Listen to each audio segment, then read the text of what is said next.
Salam gaderli vatandaşlar, salam mehriban izleşler.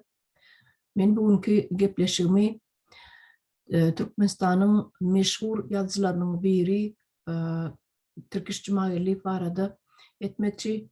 Bu yaşlının 25. oktyabrda doğulan günü bolly gaty umid ediyen yaşlının jany sagdyr. Bu ayette diridir dip we şol maksat bilen men sizin doğulan günüňizi gutlamak isledim. Sebäbi sizin yazan eserleriniz şeýle yüreğimde iz galyrjy eserler, hemmesini okap çykdym. Emma gynansak da sizin käbir eserleriniz çapdan çykmandyr.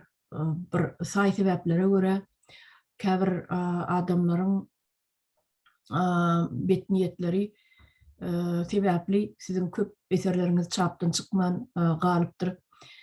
Mundan eýlägem men size ruhdan düşmezligi arzu edýän we galamyňyň ýitip bolmagyny arzu edýän hemde biziň ýaşlarymyzy, biziň türkmen milletimizi mundan eýlägem täze eserler bilen höwetlendirersiňiz, ömrüne ömür goşarsyňyz, durmuşda bir Turkish Cumhuriyeti diýen ýaly güýçlü ýazyjylar bolup geçipdir diýen ady ýygyňyza galdyrarsyňyz diýip umid edýän. Elbetde bu ady çenni sizi tanamayan ýokdur. Şol sany menem sizi tanayan, ýazan eserlerinizden tanayan çağlygymdan meniň ilkinji okan kitaplarym sizin kitaplarınız boldy. Şol döwürden bäri men sizin ýene-de täze eserlerinize garaşýardym. Emma şu 91-nji ýyldan soň sizin eserleriniz çapdan çykmady. Öňkü çykan eserlerinizin hemmesini okap çykdym. Gaty gyzykly, gaty täsir galyrjy kitaplar ýazdyňyz ýaşly Taňry ýalkasyn.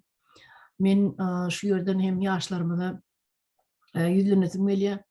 Ýaşlar näşular ýaly güýçlü zehinli ýazyjylaryň biz gadyryny bilmeliler, depämize täç etmeliler.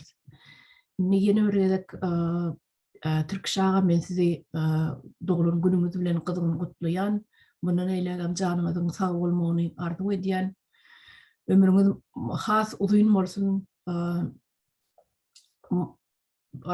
Şu wagta çennem 91-nji ýyldan bäri eserleriniz çapa çykmadygam bolsa, integem kitaplar ýazýansyňyz, eserler ýazýansyňyz diýip men gaty ynanýan.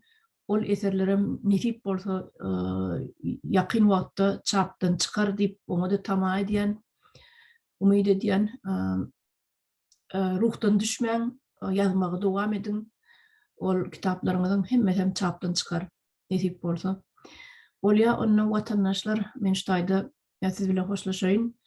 Ýaşly Türkçaga ýene bir sapar ýaşyňyz uzun bolsun, görjeňiz gowy bolsun, galamyňyzam ýitip bolsun. Bolýa sag bolun.